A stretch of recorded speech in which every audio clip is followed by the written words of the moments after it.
somebody who's reached high office in the cabinet, reaching up to the rank of Home Secretary, but was there during those years and saw the betrayal of both our current and our former military, and now has the courage of her, there's a clue, and now has the courage of her convictions to come and stand with me on a reform platform and speak to you today, because it's about time, isn't it? It's about time the establishment owned up to what they got wrong. She was witness to much of us. Ladies and gentlemen, would you please welcome to the stage former Home Secretary Suella Braverman. Oh.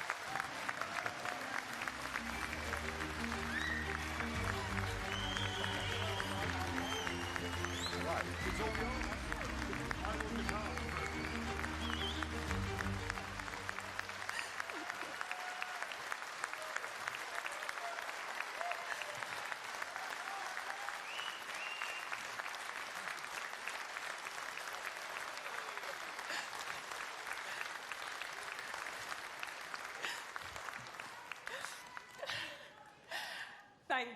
Thank you, Nigel, for that wonderful introduction. I feel like I've come home. I feel like I've come home. Thank you. And I've got to say, what an honour it is to be with all of you. Gallant, noble, brave servicemen and women. You've put your country first. You've sacrificed. You've given us everything. And from the bottom of my heart, I want to say thank you. Thank you for everything you've done for the United Kingdom.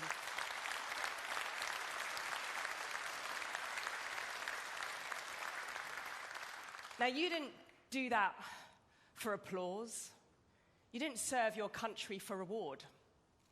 You did it because you believe passionately in the greatness of our country. You believe fiercely in its valor. You're not apologizing for our history. You're proud of the vast contribution that Britain has made to civilization for centuries. And you have put your lives on the line in phenomenal acts of bravery, time and time again, ultimately because of love. Love of our dear country. And it's because of that same love that I am standing here today.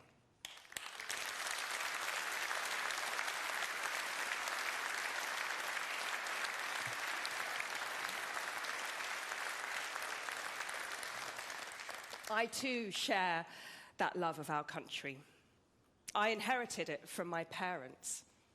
They came to this country with nothing in the 1960s. My dad wasn't even 20 when he was kicked out of Kenya and came to the United Kingdom.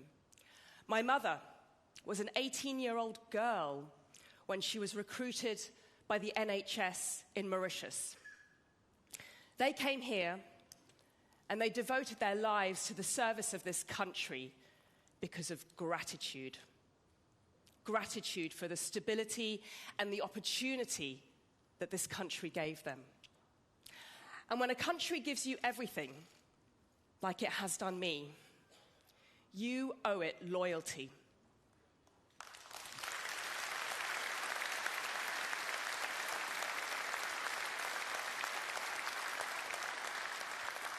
And loyalty demands honesty. And honesty compels me to say this today. Britain is indeed broken. She is suffering. She is not well. Immigration is out of control. Our public services are on their knees.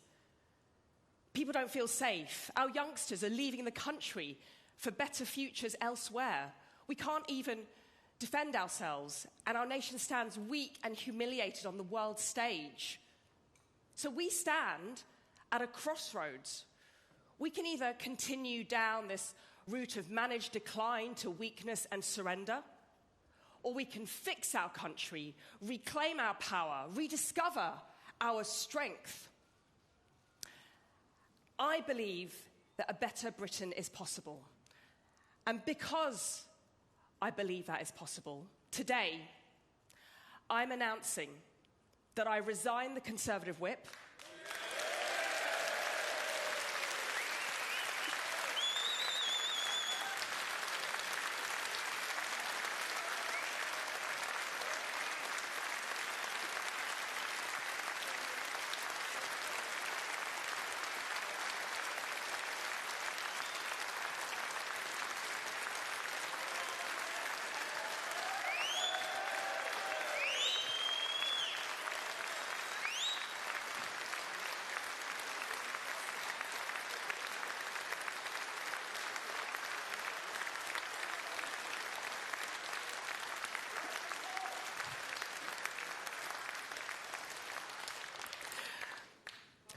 Done it.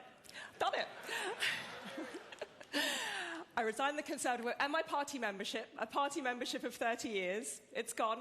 It's over today. And because I believe with my heart and soul that a better future is possible for us, I am joining Reform UK.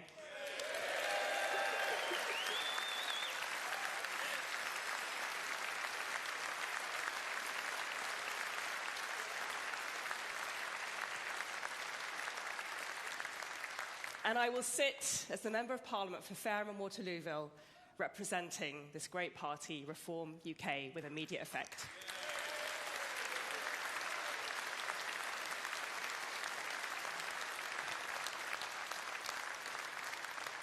Now, I haven't taken this decision lightly, and I know there'll be some people, particularly in Fareham and Waterlooville Conservatives, who will feel sad and disappointed by this. I will explain my reasons in full later on today. But right now, I want to talk about you, our veterans, because you deserve to be heard. Now, in Fareham and Waterlooville, from the beaches of Portchester, you can look across the water at the naval dockyards in Portsmouth. And we are very, very proud of our Queen Elizabeth-class aircraft carriers in Pompey. Anyone here from Pompey today? Very good. Good men. Up the Pompey. And indeed, Waterlooville gets its name from that famous victory over Napoleon, because returning soldiers would stop in my constituency to celebrate with a pint on their way home. And over the last decade of being a Member of Parliament, I've had the deep honour of meeting many of our brave servicemen and women around the world. I visited our Royal Marines in the Arctic Circle, and we camped out overnight in sub-zero temperatures in the depths of the Norwegian forest. I'm brave, but I didn't do the ice jump. I will confess I didn't do the ice jump. I'm brave, but I'm not that brave. I've watched our soldiers train on the Canadian prairie in Alberta, and I've met our new recruits from HMS Collingwood, brimming with hope and pride and courage.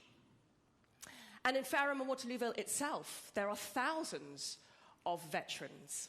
Sometimes there are roads where almost every house has someone who has served. And whether it's a new apprentice or a D-Day veteran, a veteran from Afghan or from the Falklands, I have learnt so much from you. And I've learnt one big lesson, and it's this, that the reality of service life bears no resemblance to the rhetoric. Because the truth is this, for all the warm words and the symbolic gestures, we have failed our veterans.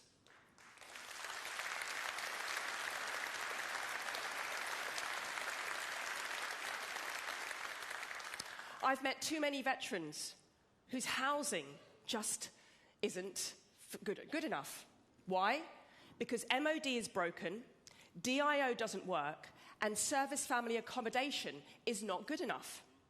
I've met too many veterans who can't get the medical treatment that they deserve for injuries that they sustained in service. For those who gave us their everything, we've left to fight alone. It's a national disgrace. Why? Why has this happened? Because over the last decade, defence spending has been hollowed out. Our armed forces stand at the smallest number in 200 years. Our equipment is inadequate. Our aircraft carriers don't even have enough aircraft or destroyers. Our resilience is depleted. We can't even defend ourselves. What kind of country is that? And the biggest scandal of all, the relentless pursuit of our brave servicemen through the courts decades after their duty has been done. The biggest scandal.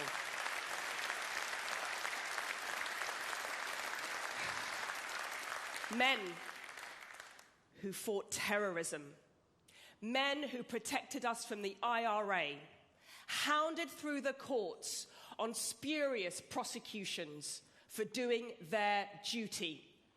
It's one of the biggest scandals of our nation. How has it been allowed to happen? Because of the European Convention on Human Rights. The ECHR. The ECHR is a system whereby the human rights of terrorists have become more important than your human rights. It's a system where IRA families can claim compensation and British soldiers must be prosecuted for murder. It's a system of law which has been weaponized by our enemies against our brave. Now, when I was Attorney General 6 years ago, I worked on the law to protect our veterans. But the truth is, it was virtually impossible because of the ECHR. And so, the following year, in 2022, I broke ranks. And I became the first Conservative minister to say publicly what needed to be said. That the United Kingdom must withdraw from the European Convention on Human Rights.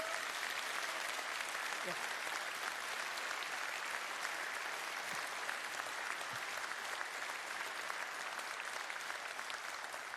End the madness. Stand up for our soldiers. Leave our veterans in peace. And what did the Conservative Party say? My Conservative ministerial colleagues. They said, no, we can't do that. It's too divisive. It's too difficult. It's too dangerous. Not the right time. You see, even those who are leading the Conservative Party today failed to understand what needed to be done, and they opposed me.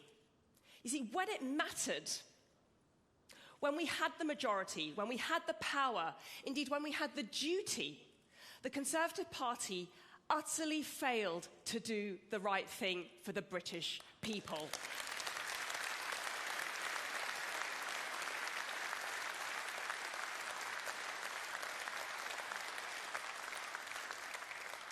I didn't give up. The following year, when I was Home Secretary, I tried again. This time, I pleaded personally with the Prime Minister himself. What did he do? He ignored me, then he blocked me, and then he sacked me. All the while, promising to the British people that he would do whatever it takes to stop the boats and protect our veterans. Saying one thing in public, doing the total opposite in private.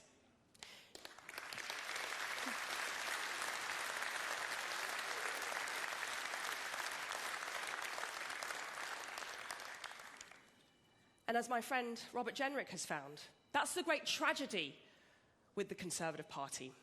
Great speeches, good slogans, but when the cameras are off, when the doors are shut, and when they're sat behind that table making the difficult decisions for the country, they fold. When push comes to shove, they go AWOL. No courage, no backbone, no resolve.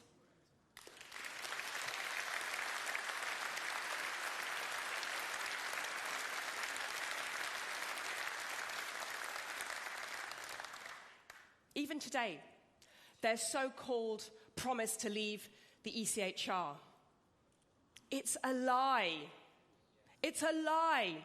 Half of the Conservative MPs are dead against it. Another group don't even understand it. And a mere handful sincerely believe that it's the right thing to do. So I'm calling time. I'm calling time on Tory betrayal. I'm calling time on Tory lies. I'm calling time on a party that keeps making promises with zero intention of keeping them.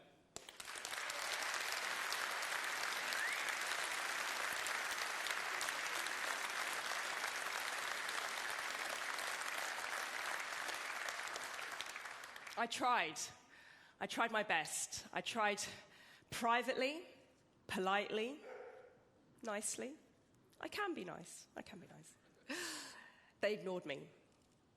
Then I tried loudly and forcefully, and then they sacked me and punished me for telling the truth. You see, the truth is, there is no way on earth that the Conservative Party will ever take the United Kingdom out of the ECHR, and there is no way on earth it will ever keep its promises to you. Enough is enough. Enough of this political delusion. Enough of this political lies. Enough of these political chameleons who say one thing to one group and another thing to another group. The country is crying out for authentic leadership. Credible leadership, leadership that it can trust. And you know,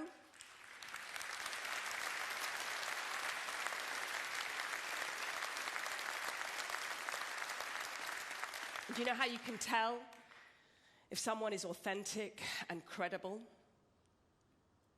You ask yourself, have they been consistent? And there is only one man in British politics who has been courageously consistent for his country, and that man is Nigel Farage.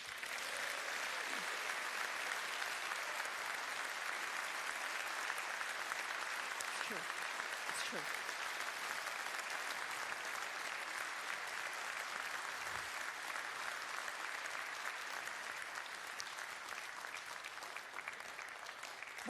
When the establishment has tried to shut him down, they've tried to destroy him, they've tried to vilify him and smear him, he has kept standing up and speaking for you, speaking the truth, speaking our fears, saying what we've all needed to hear.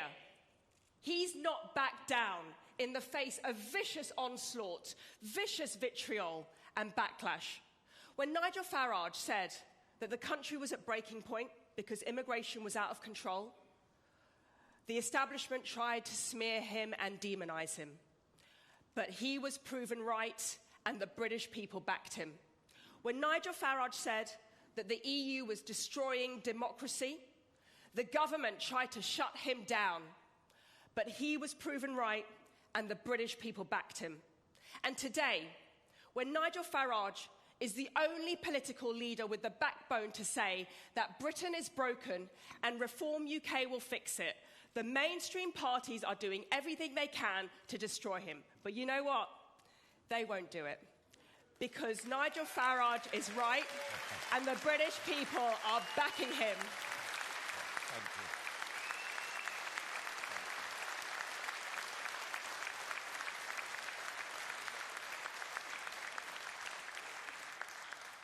you. Nigel knows about courage. You know about courage. Courage means not flinching under pressure. Courage means facing down your opponent and carrying on with steadfast determination. Courage means overcoming adversity with strength. Courage means keeping your promises to your country. And that is why, ladies and gentlemen, it's the honor of my life to join your team today. Thank you. Thank you very much. Thank you very much.